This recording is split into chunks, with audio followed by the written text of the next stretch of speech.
moderne nuk po fitohen më vetëm me tanke dhe avion, por me teknologji, algoritme dhe armë gjithnjë më të sofistikuara. Nga dronët kamikaz të Iran të sistemet mbrojtëse shumë stresore të Izrael dhe fuqia goditëse globale e United States, balanca e forcës duket se po ndryshon çdo ditë. Por sa të sigurta janë këto sistema? Jemi përballë një epoke të re lufte ku armët e lira mund të mposhtin superfuqitë dhe mbi të gjitha sa afër jemi një përshkallëzimi që mund të dalë jashtë kontrollit. Zoti Qirjazi, apo shohim një revolucion ushtarak ku një dron i lirë mund të neutralizojë teknologjinë miliarda dollarëse? Mendoj që po jo në kuptimin klasik të një revolucioni ku një armë vetëm ndryshon gjithçka, siç mund të përmendë për shembull në luftën e parë botërore, përdorimi i tankut apo më pas avancimi të 34-s në luftën e dytë botërore apo përdorimi i shigjetave kundër artillerisë në luftën e Agincourtit që ndroi ktheu fatin e luftimeve le të themi në favor të britanikëve. Pra jo në këtë kontekst, por absolutisht jemi duke folur për një revolucion të kostos dhe të shkallës, që do të thotë dronët e lirë mund të dëmtojnë sisteme shumë më të shtrenjta për shkak se ata janë të shumtë në radhë parë, janë të shpërndar, pra duke mbuluar një sipërfaqe të madhe të territorit të një vendi dhe detyrojnë mbrojtjen që të konsumoj një sasi të madhe të resurseve të cilët janë të kushtueshme. Pra, nuk është se droni më i lirë mposht teknologjinë më të shtrenjtë, por e detyron në një farë mënyrë kundërshtarin që të luftojë një lojë ku si thua ekonomia bëhet bëhet kundër atij që është duke bërë mbrojtja. Pra, mund të themi në një farë mënyrë që ky lloj revolucioni nuk është aq shumë teknologjik sa është një mënyrë optimizimit ekonomik të industrisë ushtarake. Çfarë i bën dronët iranian kaq efektiv? Teknologjia apo thjesht kostoja e ulët? Dronët iranian nuk është se kanë ndonjë avantazh teknologjik. Dronë më të përparuar se Irani ka shumë vende të tjera që prodhojnë. Pra kjo është e rëndësishme që të evidentohet. Por efektiviteti i kësaj lloji arme vjen nga kombinimi i kostos të ulës, siç e thash, prodhimit të tyre masiv, lehtësia në përdorim, pra me 5 ditë trajnim mund të operohet edhe një nga sistemet e dronëve më të komplikuar, po të mendohet. Apo me 2 javë trajnim edhe dronet ushtarak të kalibrit të rënd mund të operohen lehtësisht nga një ushtar këmbësor. Madje ka dhe drone të tillë të cilët me 3-4 orë trajnime mund të kryejnë operacione kamikaze, pra janë shumë të lehtë për të trajnuar.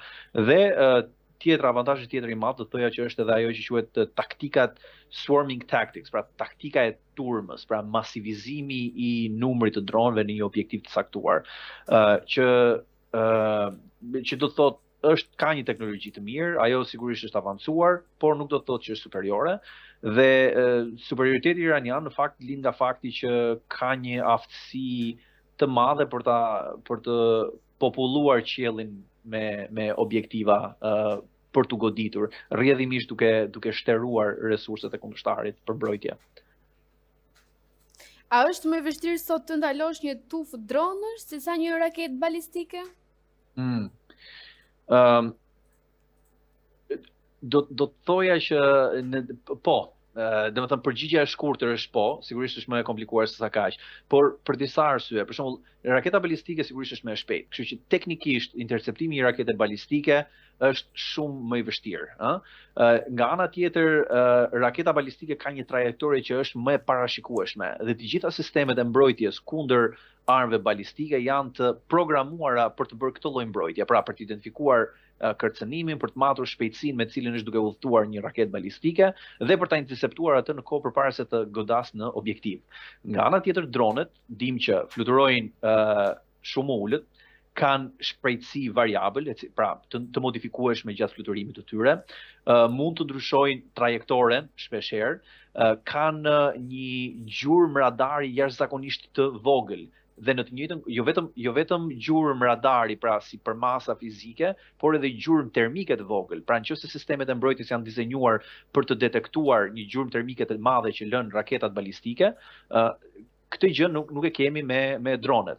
Dhe sistemet si Thadi për shembull apo sistemi Patriot, të cilat janë rrezikisht efektive por dhe shumë të shtrenjta, janë të dizenjuar pikërisht për raketat balistike, jo për tufa dronesh. Nga ana tjetër ne kemi parë se si edhe një dron me 8 apo 10 kg eksploziv mbushje në brendësinë e tij, është në gjendje që të rrëzojë edhe një avion të një kalibri të lartë. Pra,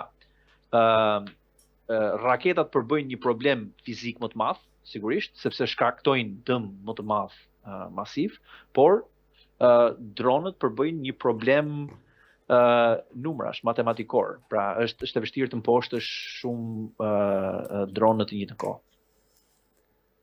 Zotë Gjirjazi, nëse një shtet përdor 100 dronë të lirë kundër një sistemi të shtrenjtë, kush fiton? Kush e fiton realisht të betejë? Përsëri, pyetja duhet marrë në kontekstin për çfarë objektivi bëhet fjalë. Pra, varet nga objektivi. Në nivelin taktik, një sistem i shtrenjtë lehtësisht mund ta rrëzojë një dron. Nuk është problemi këtu. Problemi më i madh është kostoja që mbar kjo gjë. Pra, dëmtimi vjen në nivelin strategjik, duke i imponuar palës që është duke bërë mbrojtjen, një kosto kaq të mëdha sa që ta bëj luftën të papërballueshme në fund fare. Pra është ajo, si thonë ekonomistët, cost exchange rate, pra aja vlen barra qeran që të përdor unë një tank për të vrarë një mizë, ndryshe. Kështu që në rastin se do të bëj fjalë për shembull për goditjen e objektivave strategjike, shtabet e komandimit, bunkeret bërthamor, vend strehimin e infrastrukturës kyç ushtarake, sigurisht që një raket balistike bën dëmin më të madh të mundshëm dhe ne e kemi parë këtë në disa raste. Por kur bëhet fjalë pastaj për të mbrojtur thjesht sistemet e thjeshta operative nga një sulm i një droni të vogël, një raket mund të bëj punën, por kostoja që mbart ky lloj veprimi taktik është shumë e madhe. Pra, në një farë mënyrë nëse do të ishte një skenar ku në mënyrë të vazhdueshme mbrojtja shpenzon $1 milion ose €1 milion për të ndaluar një dron 20-30 mijë eurosh, loja ekonomike është eventualisht e humbur dhe rrjedhimisht ajo strategjike. Që do të thotë varet se sa Irani i reziston me këtë betejë. Pra, nëse në një rast hipotetik ku Irani ka resurse të palimituara të këtyre dronëve të vegjël me kosto më të ulët dhe i përdor ato për një kohë të gjatë.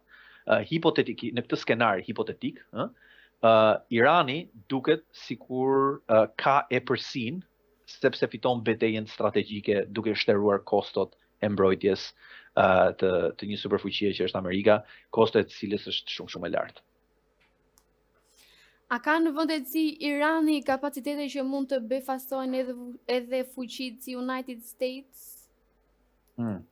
Do të thoja po, në nivelin taktik dhe operacional, dhe do të thoja e ka treguar në disa element, por më shumë se sa në element të luftës konvencionale, unë do të thoja në strategjinë e përgjithshme asimetrike që është duke ndjekur Irani.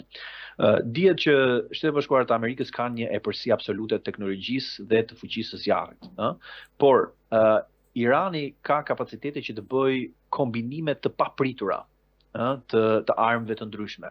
Flasim këtu për shembull për varkat e shpejta kamikaze për të goditur mjetet lundruese, minat detare të nëndetshme, të cilat mund të shpërthejnë nga momenti në moment dhe ato janë të komanduara. Artilleria bregdetare, e cila është orientuar drejt Hormuzit. Taktikat e droneve sulmuese kamikaze. Së fundmi bëhet fjalë, është një predhe fundi që rrëzoi një avion F-35, avioni i gjeneratës së fundit. Është i pari incidenti i regjistruar i një rrëzimi të një avioni të tillë nga një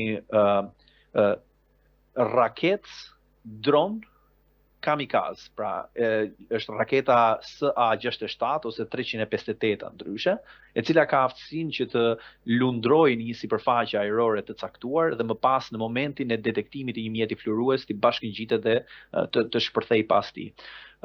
Pra, aftësia për të bërë sulme të sinkronizuara, përdorimi kreativ i dronëve dhe mbi të gjitha përdorimi i papritur i tyre krijon efektin e panikut, gjë që ndihmon atë të fitojë betejën në rrafshin strategjik, ashtu siç po e shikojmë në fakt të të ndodhë në terren, duke vendosur një presion shumë të madh, jo vetëm Shtetet Bashkuara të Amerikës, por të gjithë komunitetin ndërkombëtar, duke dëmtuar ekonominë globale.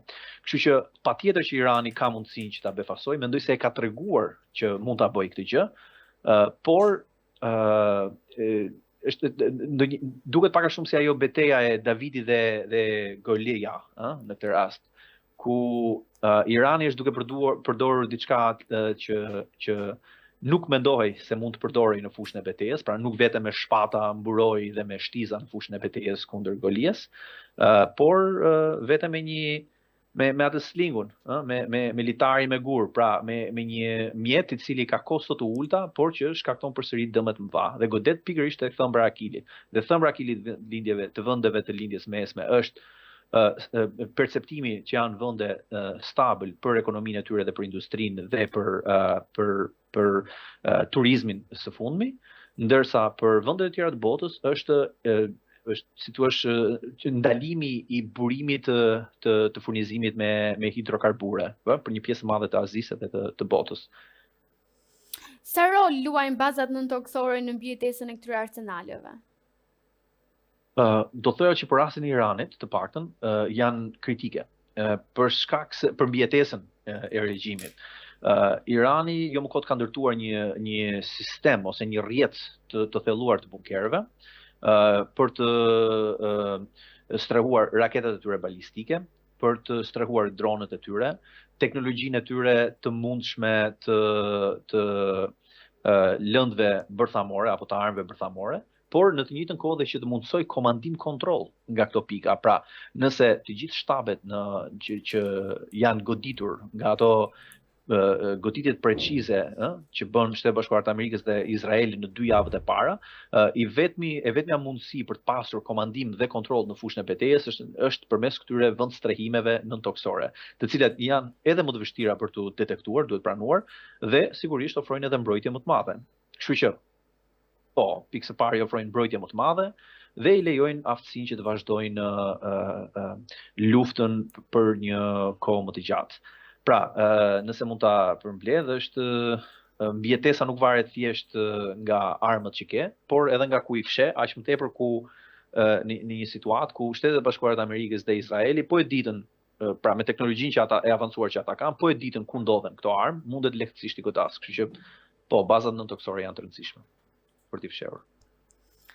Zoti Gjirjazi, a ekziston realisht rreziku që një gabim teknologjik apo një algoritëm të shkaktojë një konflikt më të madh? Po, mendoj që ky kërcënim është real edhe në rritje. Në fakt do të thoja në përgjithësi, luftrat e mëdha, luftat që kanë përfshirë superfuqi, që i kanë futur në konflikte të mëdha, janë bërë për shkak të keq llogaritjeve.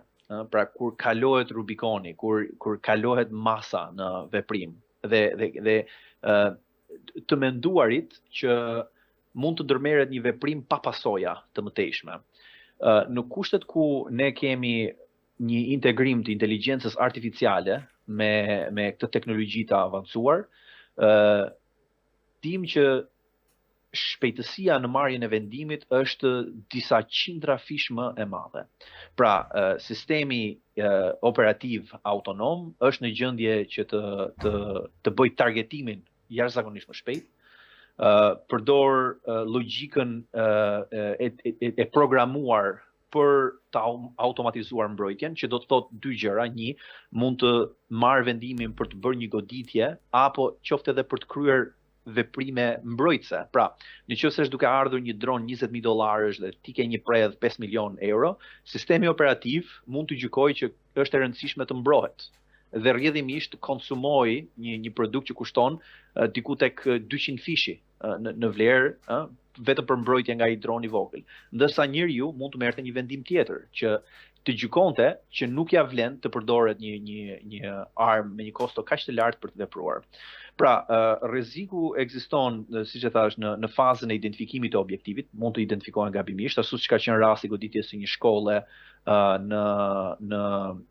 në Iran. Sigurisht kjo ka qenë një bashkëpunim edhe pjesërisht edhe gabimi njerëzor, por situatat të ngjashme janë evidentuar edhe në gabimet e sistemeve mbrojtëse. Për shembull, në ditët e para të sulmit, 2 avion F-15 Amerikan u rrëzuan nga forcat e Emirateve të Bashkuara Arabe për shkak se u perceptuan si mjete fluturuese kundërshtare. Dhe sigurisht këtu ka pasur një rol edhe sistemi autonom i veprimit. Reagimi automatik mund të jetë i pakontrolluar, ky është një problem i dytë, pra që do të thotë te i kalon proporcionalitetin, që është një nga kriteret bazë të ligjit të drejtës në luftim, dhe mund të çonte në përshkallëzim pa pasur një vendimarrje politike, që do të thotë vepron sistemi, më pas ky mund të perceptohet si një qëllim i sistemit politik për përshkallëzimin e konfliktit, kur në fakt nuk mund të ketë qenë kjo situata.